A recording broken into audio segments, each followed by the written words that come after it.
So when doing a needs analysis, we identified that what we're doing is we are comparing the performance of the person whose performance we would like to improve with someone who does that same task really, really well. Someone who does it exceptionally well. Someone who does it so well that if everyone else in the team did it that well, we'd have very few problems. And we need to compare the performance of these two people on at least 3 levels.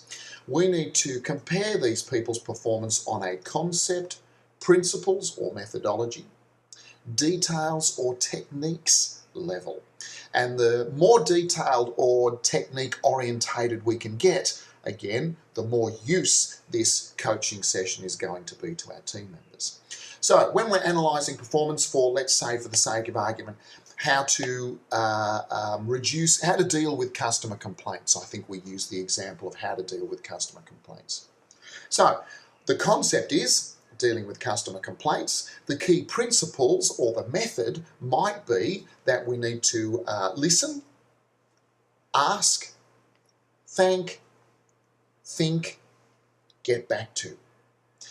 And then we said that underneath each of those there will be a series of techniques or some details. So for example, under listen, the reason why we need to listen, we talked about how it's because the customer is emotional, they're not logical, and if we interrupt someone who is emotional, then they just get more emotional, they get angrier.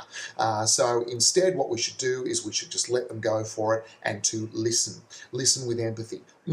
All these sorts of things. So the technique becomes, how do you listen with empathy? How exactly do you do that? Well, you do that by not interrupting. You do that by saying, oh yeah, all right. You do that by appropriate levels of eye contact.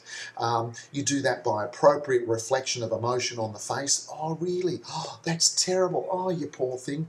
These sorts of things. They become the techniques or the details. For listen, then we have ask, and the technique or the detail for ask becomes, what sort of questions should we ask? We should ask questions that reflect that we have listened, and we should also ask questions that are easy to answer because we want to see if they've switched their brain back on. So you might remember we said questions like, so what day was that last week? That was Wednesday. Right, fantastic. And did you phone this number or did you phone that number? These sorts of easy questions to answer. And so those questions, those simple questions, the closed questions, do you, have you, was it, these sorts of questions become the technique or the detail for the principle of asking questions. And this is, we can use this concept, principles or methodologies and details or techniques to start to build an understanding of what it is that we need to coach people in. This is our needs analysis.